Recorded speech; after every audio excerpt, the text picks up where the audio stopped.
when I was asked to join the NLP board a little while ago by Alan, I was already familiar with NLP because when I was at the Washington Post, we had done some work with them. But I'll be honest, I was a little hesitant to add more meetings to my calendar. But at that time, this was at a time just a couple years ago when we all were kind of living through what really had been a roller coaster of a period in our political time. And it didn't really take me long to say a pretty enthusiastic yes, because I honestly can say that in my career, there has really never been a time when NLP has been needed more than it is needed right now. And I'm also speaking to you right now as we are on the cusp of yet another presidential election cycle. And it's a time of upheaval in the news industry, including in my own shop, as I'm sure you all know. But it is in these moments that I think about what motivates me as a reporter, what I think we need to do on the other side of it, which is on the consumer side, how we need to prepare the country for the choices that they will face ahead. And I really do think that this is a time for us in our industry to double down on what we know is best. I don't have to tell you how hard it is right now and how hard it will become for people to really understand the information marketplace that they are in. That is really what keeps me up at night. It's not so much that people can be misled or that there's misinformation or that people buy into lies, because if we're honest, that always has happened in the history of humanity. But what really worries me is knowing that so many well-meaning people who want to know the truth, who are trying really hard, might not be able to do that anymore because of just how difficult it has become to take in information that is factual, to understand what is trustworthy and what is real. So obviously we have real challenges ahead. Artificial intelligence is the talk of the town.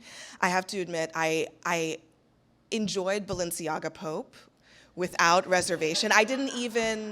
Honestly, I didn't even check to see if it was real or not. I didn't care. I was like, this is funny. I'm just gonna laugh about it. Maybe he wore that great puffy white coat, maybe he didn't. Turns out he didn't. But in all seriousness, it's a lot more serious than that. You know, we're already seeing fake videos floating around.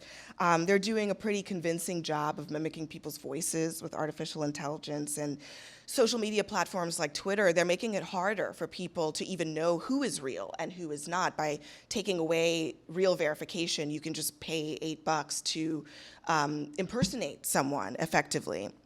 So this is really difficult stuff, and we don't have all the answers, but what I will say is that the News Literacy Project is still leading the way in answers to these problems. And at the moment, we don't need to invent the wheel here, I think. I think we just need to double down on what we know to be true, which is that if we give people the tools that they need, they want those tools and they will utilize them. And we as journalists have our job to do as well.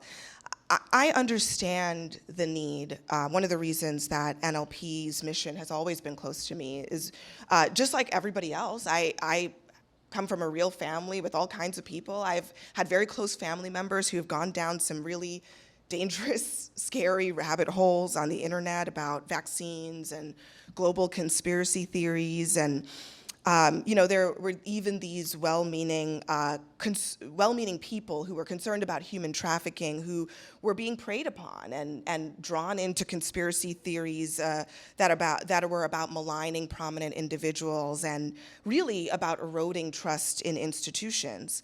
And we need to help people understand how to sort that out, right? How to have a place to start in the marketplace.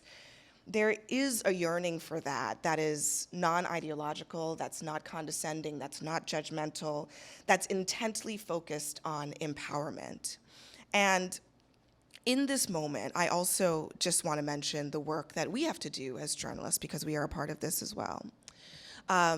I do think we have a responsibility to be accountable, to be aggressive about the work that we do in search of truth, but to be accountable to our viewers and our readers as well.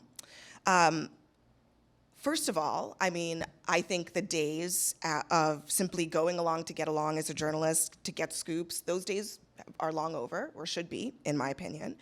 I think we're responsible for telling the truth even when it's not convenient, even when it might seem to touch one side more than the other, to offend some people more than others. It just needs to be done when it needs to be done, as they say, without fear or favor. But the other pillar of trust is in acknowledging our mistakes. And when I talk to people about the trustworthiness of sources, when I talk to students about that, one of the things that I spend a lot of time highlighting is that oftentimes you can tell a trustworthy source when they have a clear and consistent and transparent method for admitting when they get it wrong. And I think that is going to be critical now more than ever. We are not going to be convincing people that we never make mistakes and that trustworthy sources are infallible. But when we do make mistakes, we acknowledge them, we correct them, and we publicize those corrections, just as we would publicize anything else. I want to quote Alba here because I was really struck by what she said in that video, that news literacy is a human right. I think that's going to become even more true now in the future than it has ever been. This is the time for us to really prove that we can keep this republic, that we deserve this republic, and we cannot do it without a free press, without a well-informed citizenry. They really do go hand in hand. That's why I am so honored and proud to be a part of this organization. NLP is at the forefront of the solution to this problem and will continue to be. And thanks to all of you here for being here, for your support of this mission, and really spread the word, because I'm sure all of you, like I do, people stop me all the time, maybe every day, and ask me, what are we going to do? And the nice thing about being on the board of NLP is that I get to say, here's a solution. So I hope that you all will take your bumper stickers and put them on your laptops and on your cars. And to Alva, Natalie, and Anna, thank you for inspiring us tonight, and thank you all for being here.